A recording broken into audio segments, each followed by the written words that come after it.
मांस के विषय में आधुनिक दृष्टि रहस्य से भरी हुई है।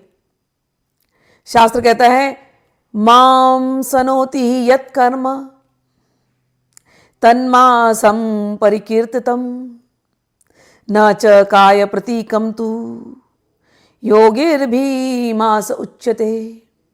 इसके अनुसार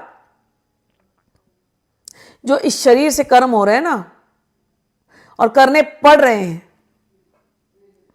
बंधप्रद कर्म, जो वो कर्म जो आपको बंधन में डाल रहे हैं वो मांस है। इसका ही ग्रास बनाना चाहिए।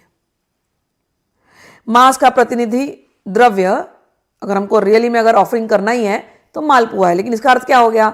ये आंखें हैं ना, आंखें ये संसारी चीजें देखती हैं, संसारी चीजों को ग्रास बना रही हैं, बना रही है कि नहीं?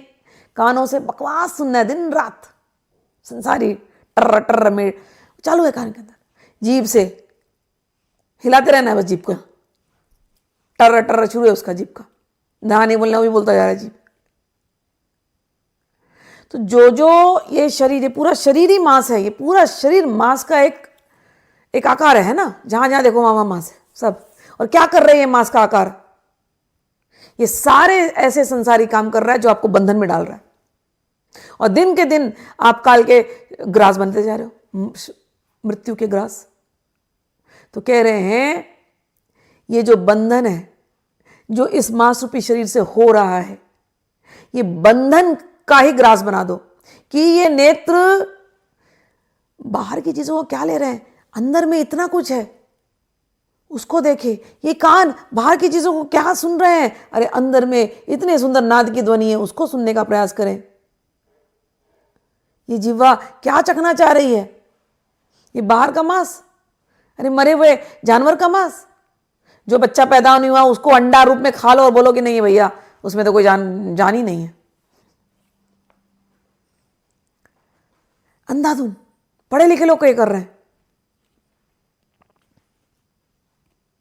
ये जिह्वा को क्या स्वाद चाहिए?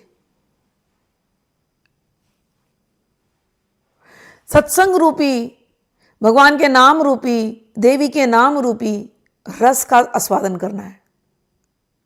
तंत्र में मां की पूजा होती है, याद रखना इस बात को, मां की। तो उसके नाम, उसके रूप, उसकी लीला, उसके गुण, उसका आस्वादन करो। कोई बाहरी मांस का आस्वादन वो नहीं देगा रस। तो इस मांस रूपी आकार से जो चीज आपको बंधन में डाल रही थी, बस उस मांस रूपी आकार के उन बंधनों को अंदर ही लील जाओ, उसको एक ग्रास बना लो। इसी को कहते हैं मांस, जो पंचमकार के मांस।